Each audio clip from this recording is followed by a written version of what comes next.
What's going on, everybody? Welcome back to That Sounds Terrible. On today's episode, we're going to talk about the Lichtlaerm Audio Aesahaettr. Now, that particular pedal, the old one, or the original one here, this is one of my favorite boost pedals.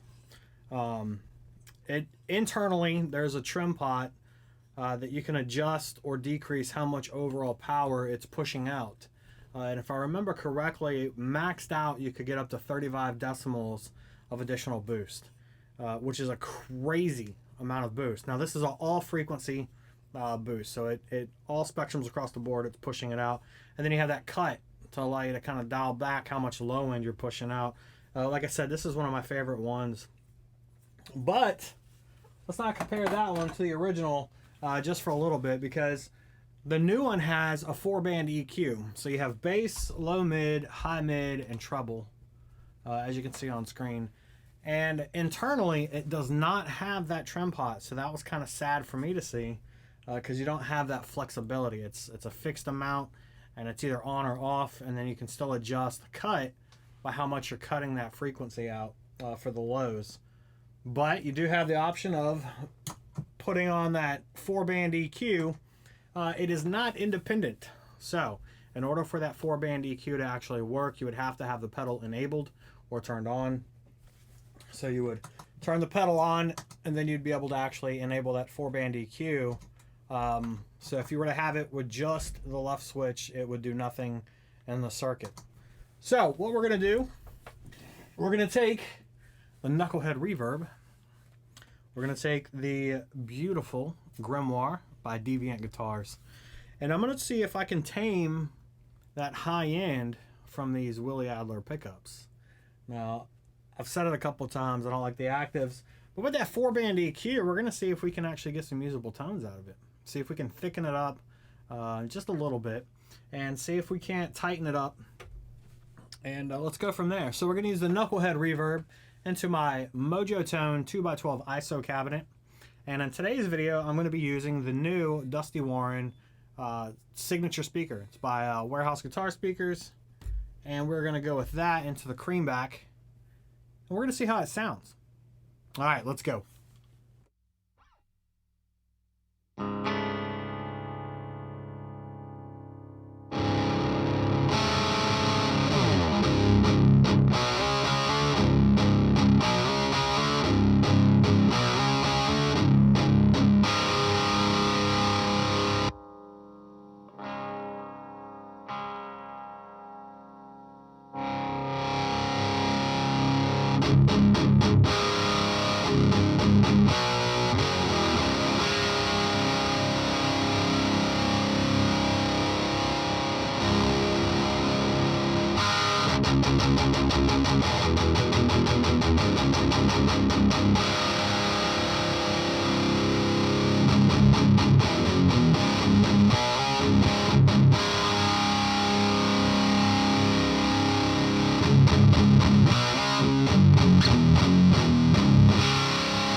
All right, so what do I think?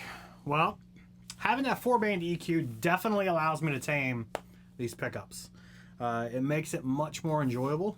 Now, I did redo the wiring on this pickup, so when you pull it out, it's actually on voice 1 versus voice 2. So I flipped it. I do prefer that voice 2 a little bit better. It's not quite as tight and it's nowhere near as bright, but they are still way too bright for my taste. So having that 4-band EQ really does help out. And the Knucklehead Reverb is kind of a bright sounding amp, so having too much in there does kind of affect it. But tell me what you guys think. Were you able to hear a difference? Do you think that 4-band EQ helped? Anyways, subscribe if you haven't already. Thanks for watching. We'll catch you on the next one.